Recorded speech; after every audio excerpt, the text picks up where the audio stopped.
Ju- Ew. Yes, we can. It looks Yes. fabulous. Okay, perfect. Looks great.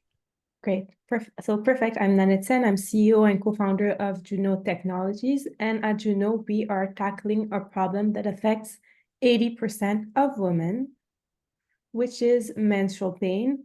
A pain so intense that for many it results into fainting and vomiting every month. Yet the solutions on the market are quite limited.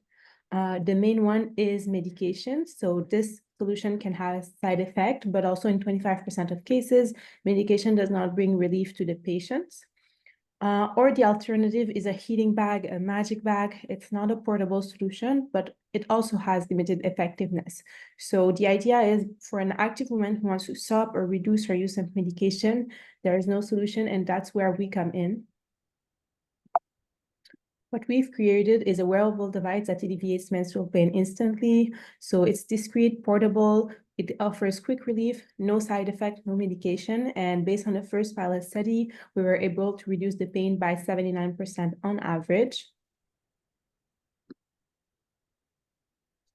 So the device is made to be used at home, but also on the go at work and at school, which is really valuable at this stage because most women who suffer from menstrual pain still have to go on with their day. So they need a solution that they can take anywhere.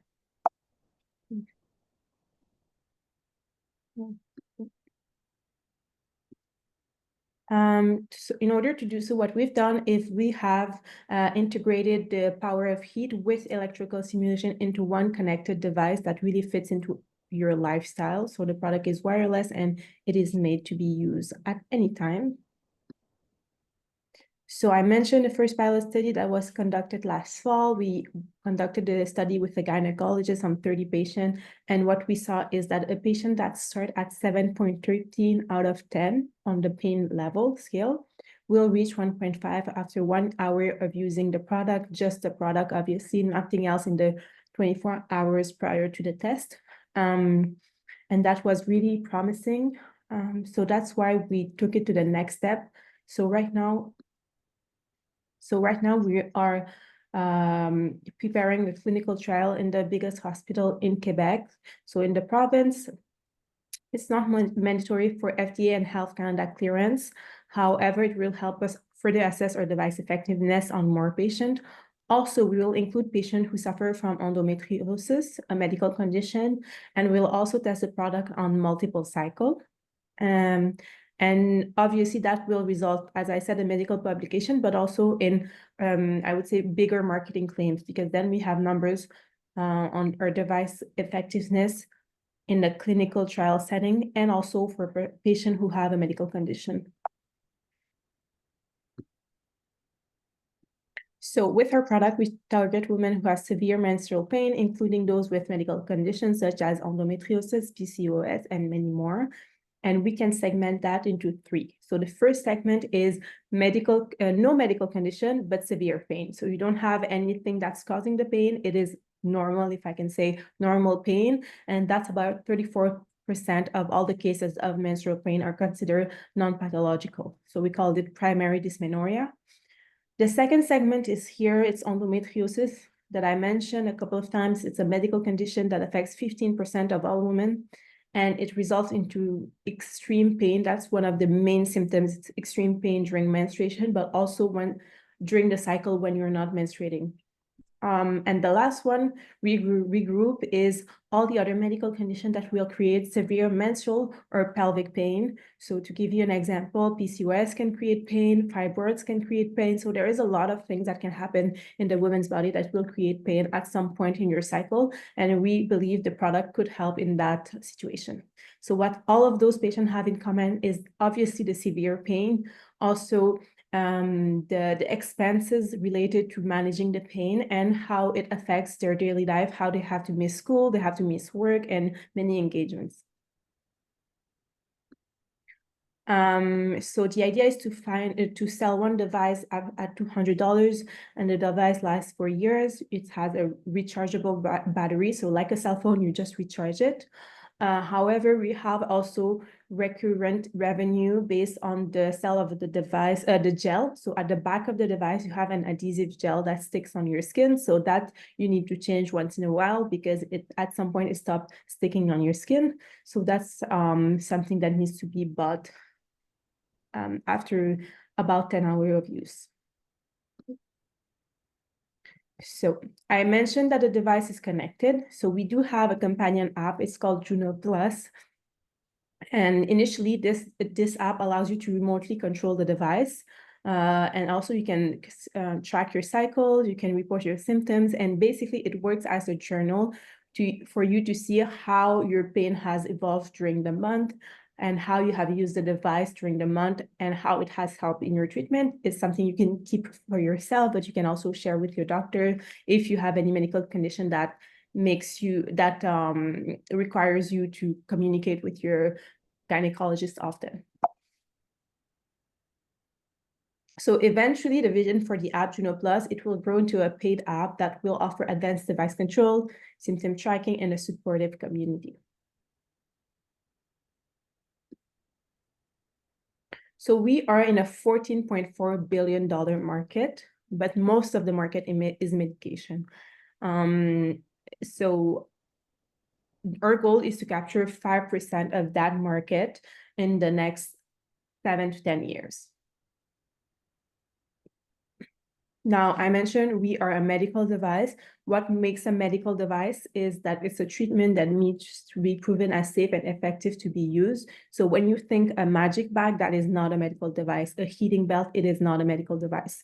So in the space of medical device, we have a few competitors, but we believe we're unique and better because we have combined multiple treatment, and that has shown greater result than just electrical stimulation. Also, the product, it's wireless.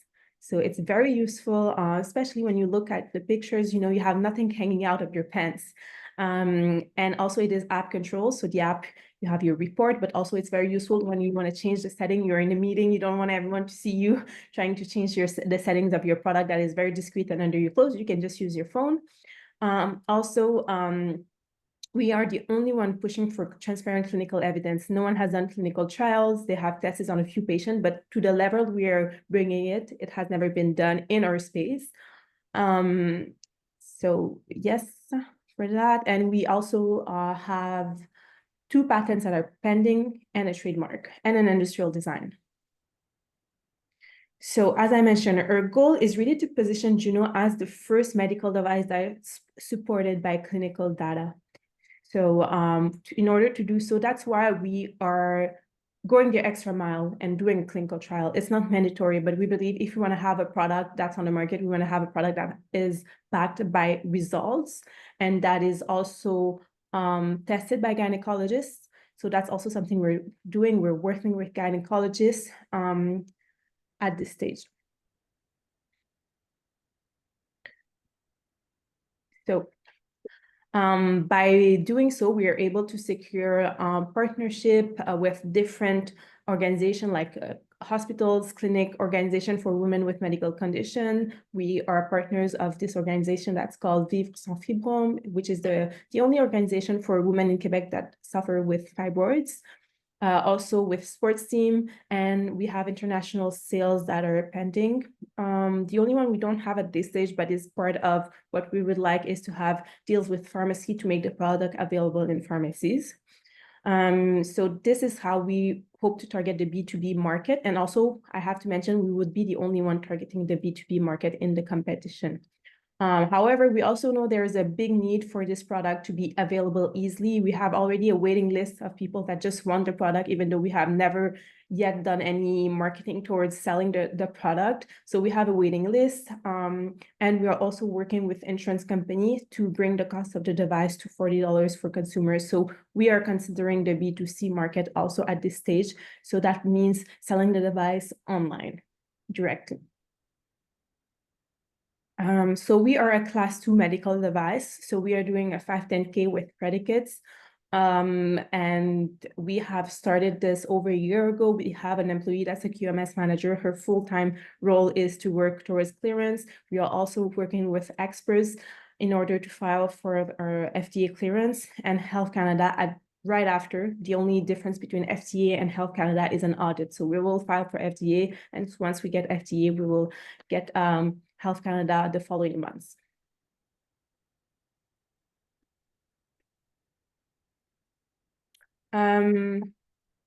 Okay, here. So when it comes to the sales projection, those are the projections for the first year where we have a full year of selling the product. So of course, the first year is mostly focused on the product because we do not expect any revenue from the app the first year. We're just offering the freemium version.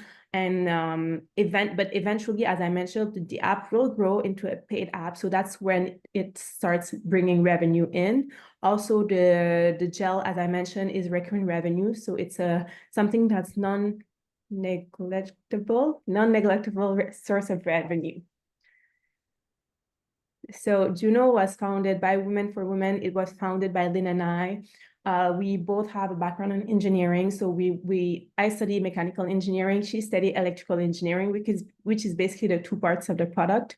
And then we met while we were doing a master's in tech management.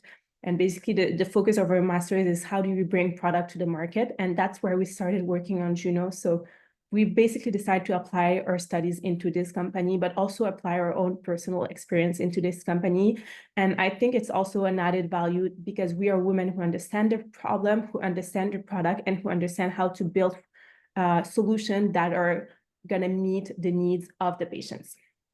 So now in the team, we have more experts. We have software developers. We have regulatory experts. We have the help of gynecologists. We have many, many business advisors, IP strategists. But we also have now Yanni, who is doing all the marketing, social media, that has been helping a lot. We have also the support of many key players in the ecosystem and partners. At this stage, we're over $800 in non-dilutive in the past 2 years because we registered the company 2 years ago.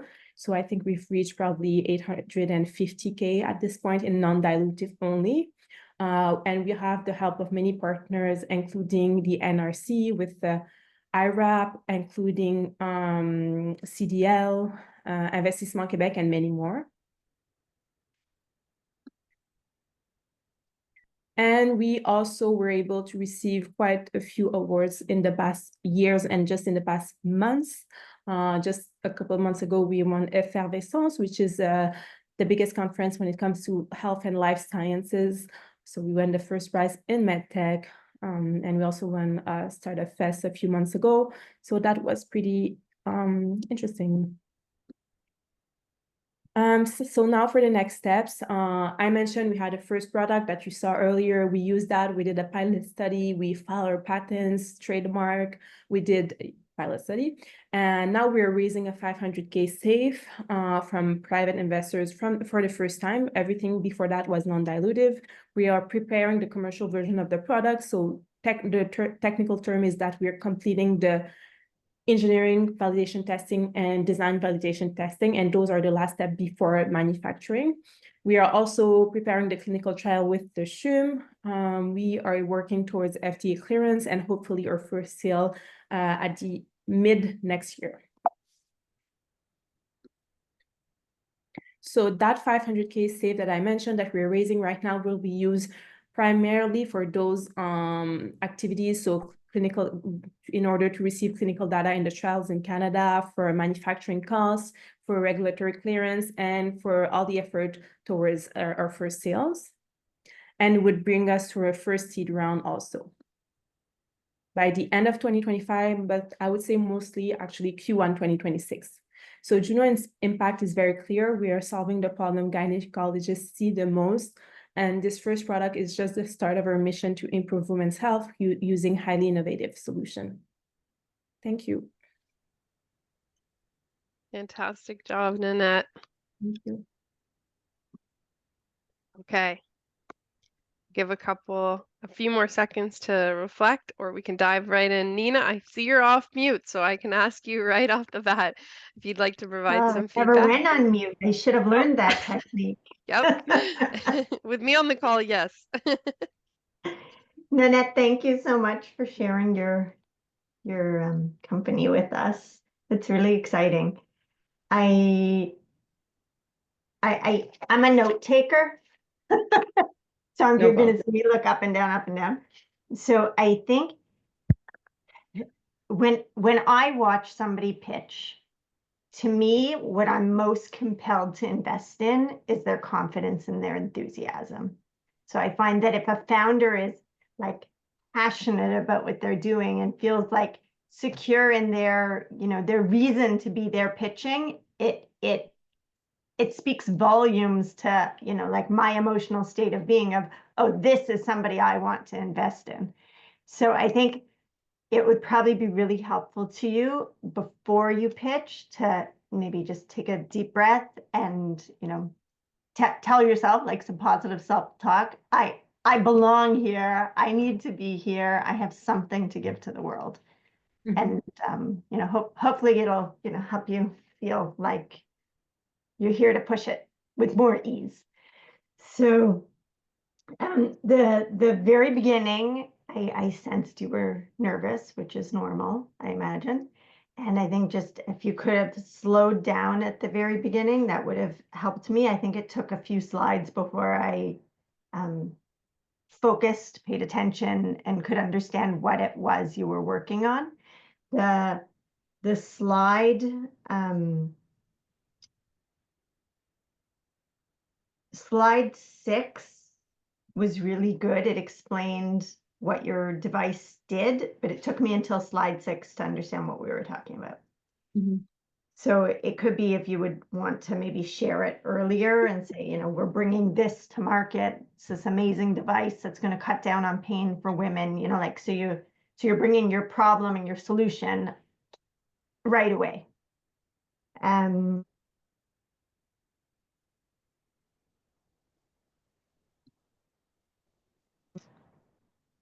So at that slide 6, I think if you would spend a little bit more time on it, I didn't have enough time to read it and understand how your device helps a woman. So it took me until later when you had the slide up about comparing it to the other companies to understand what is involved. So I think that, just spending a little bit more time on that up front would be really helpful.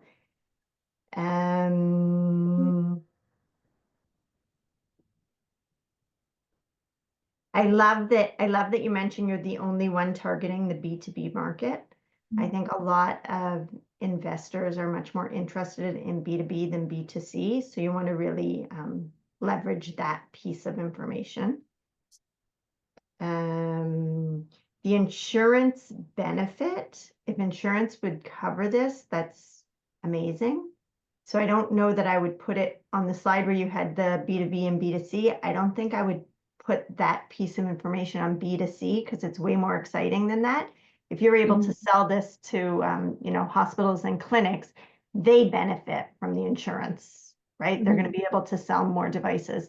So I think a slide of its own or a header at the top of that slide, sharing that enthusiastically is major. What else could I tell you? The slide on the non-dilutive funding, that's fantastic that you had that much. I think you've raised more than your slide says, so you might want to update your slide because that's amazing. And I love the awards page. That's amazing that you have all those awards to brag about already. And when you talk about raising for your SAFE, I think spend a little bit more time on the use of funds. Okay. What you plan to use those funds for and how much runway it gives you. Thank you. Welcome. Thank you. Wonderful. Let's move over to Kristina. Hi, Nanette. Really interesting product that you've built. I'm going to agree with Nina on. I sat at the very beginning going, I don't understand how this gets used, and I don't understand how it works. So I really think that being able to explain how the product works, it looks like it's on the belly or on the, the pelvic area, and then I think that a little more very specific explanation of that would be super helpful because I spent time trying to think what that might look like. And then I wasn't listening to you anymore because I couldn't figure out what exactly the product was doing. Mhm. You made a comment halfway through about this is a product that was built by women for women. I love that part. And I think it'd be really great at the beginning.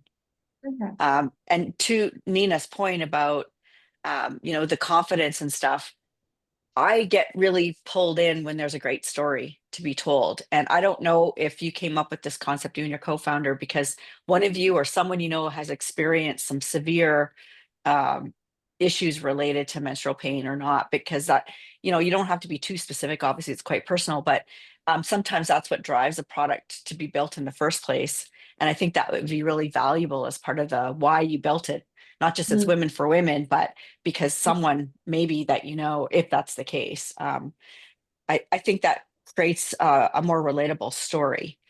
I liked your slide on, what you were going to use for your use of proceeds. But what I found myself doing is adding up the numbers and going, are you guys raising enough money? Mm. Mhm. Yeah, I think one thing we didn't mention or is that we get a lot of non-dilutive. So over 50% of our expenses are covered already. Yeah, So you didn't say that. So yeah, I was sitting there going, I don't think that looks like enough, because if there's anything that adds extra cost, you're going to be running out of cash. And as an investor, I don't want to see that happen. yes. Yeah. But the main thing that I think was really missing for me, all these other things are kind of like cosmetic, frankly. I was sitting there trying to wonder anything around your cost to build, the lifetime usage, like how long will this product last? Do you Mhm. have a warranty on it for if it doesn't work? And what is your supply chain risks and logistics? And Mhm. coming up all the way to what's your gross margin on this product. And so those are the things that I would really care about as a company that's selling an actual product that includes hardware attached to it. Because that will make or break a lot of things in the business. If you're having a hard time sourcing the product, or if it's breaking down, if there's any kind of complexities around the use of it, is there, that could cause additional costs. And those are the things that I'd want to understand from a risk perspective. No, good points. I think that's, other than that, I mean, I will fully admit I haven't had a period since I was 27 years old. I kind of feel good about that, but unfortunately, it's due to the fact that I'm a leukemia survivor, and I'm very proud to say that because I'm still here 30 years later. So I had a lot of radiation at 27 when I had an anonymous bone marrow transplant. So that meant no children for me and no period anymore. So that was one of the only benefits of having leukemia, frankly. Sorry to hear, Kristina, but I'm glad Oh, that. no, don't be sorry. Yeah. I'm a huge advocate for this. So I think I've done more to help people than not with this. Good, So good. Fantastic. 30 years, fantastic. I know, right? At the time where they told me I had a 50% chance of walking out of the hospital alive. So Wow. That's so amazing. Grateful you're here with us today to add so thank much you. value. Thank you. For the feedback. Pardon? Nanette, sorry, I I interrupted you. said thank you for the feedback. Yeah, thank you all very much. Julia, I know you're Nanette's coach. So I don't know if you want to add anything now or speak to it later. Well, Nanette and I will follow up. That's great. Thanks. Perfect. Wonderful. Okay, and with that, we've had also, you'll see Kim on the call. So Kim is Alina's coach. Hi, Kim. Welcome. So perfect timing because now we're going to invite Alina for you to share your slide deck.